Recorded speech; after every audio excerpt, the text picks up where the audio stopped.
Hello. In this video, we're going to talk about the different types of equipment that are used to control your lighting. We'll start with the simplest and probably most familiar lighting control, and that is the switch. All right. A switch is a simple on and off device, but it's available in a lot of different types. All right. Toggles, rockers, push buttons. There's even rotary or touch plate switches. And here is an example from your textbook of a couple of different types of switches. Where do we put switches? Typically, they're put on the inside of every door of every space, all right? And they are typically 48, excuse me, 42 to 48 inches above your floor, all right? And that's measured to the center line of the switch or the control. There's a little variability here. I have the illustration that we're taking a look at says that the typical height is 48 inches, and that's fine too. All right.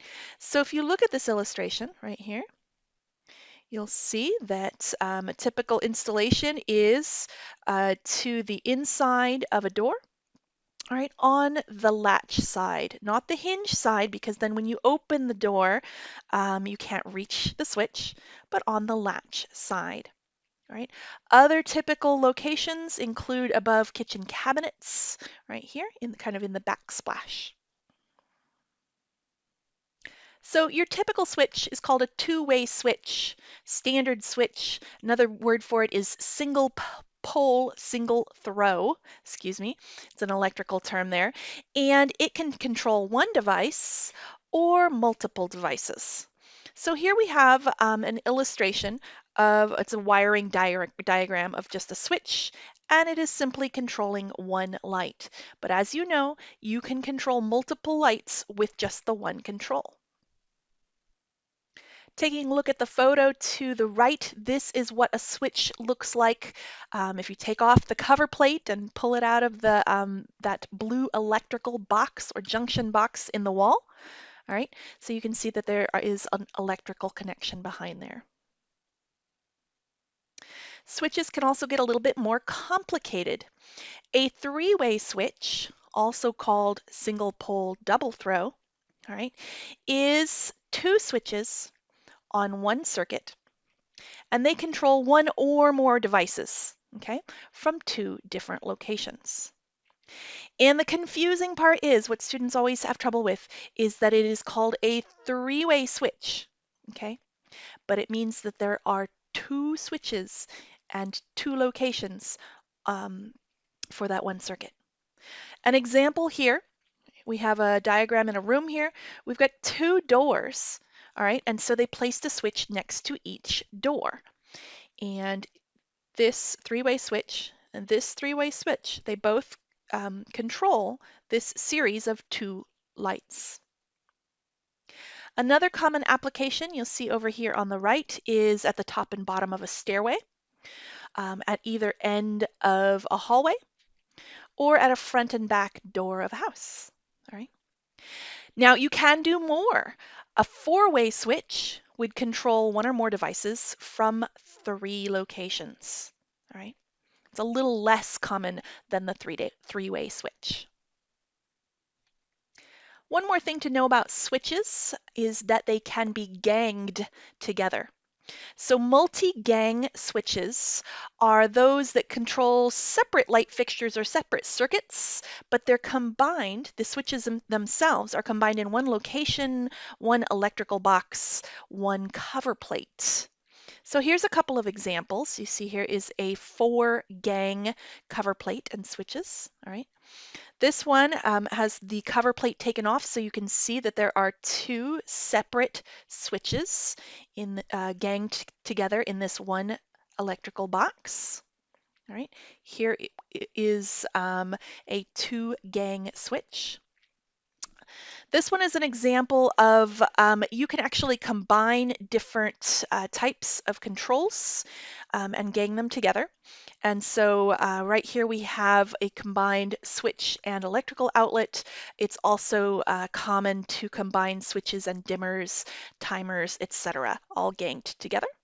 All right, and we've got one more picture over here of a 4-gang bank of switches. Let's move on to our second most common lighting control, and that is a dimmer. A dimmer is a device for reducing light output, and this corresponds with some energy conservation goals. All right. Many people like to use dimmers to set a mood or set a scene. Your dimmer can be continuous or it can be stepped, as in it has some preset dimmed settings. The different light sources have some different relationships with dimmers, all right? And by the way, it's very important to pick the right dimmer that goes with your light source. So if you're using incandescent and halogen lamps, with a dimmer, you will end up with energy savings from that lower light levels. Using a dimmer will give you longer lamp life and also a warmer color at the lower light levels. Moving to fluorescent lamp types, fluorescent light sources, they require special ballasts. So if you want dimming capability, make sure you select the dimming ballast. Unfortunately, using dimmers with fluorescence will reduce your lamp life. And depending on the technology that you use, using a dimmer with a fluorescent can cause flicker, especially at the lowest light levels. When you're working with LEDs for your light source, you need to, just like the fluorescents, keep an eye on selecting the compatible driver, making sure that your driver is dimmable and works with your dimming controls. All right, it's important to pick the one that matches. But there's better news. For LEDs, using a dimmer actually improves the efficiency and the lamp life. There's a couple of other control types, including timers and sensors. You're probably pretty familiar with timers. They can control lighting systems by turning lights on and off at designated times. Occupancy and vacancy sensors turn lights on and off depending on whether there are people in the room. And there's two ways that they sense the people. One is ultrasonic and one is PIR. What's the difference between an occupancy or a vacancy sensor? Well, with an occupancy sensor, somebody walks into the room and the light will automatically turn on. Then they exit the room and the light will automatically turn off. A vacancy sensor is kind of like half of an occupancy sensor. Someone walks into the room, nothing happens. All right, they have to manually turn the light on if they want it.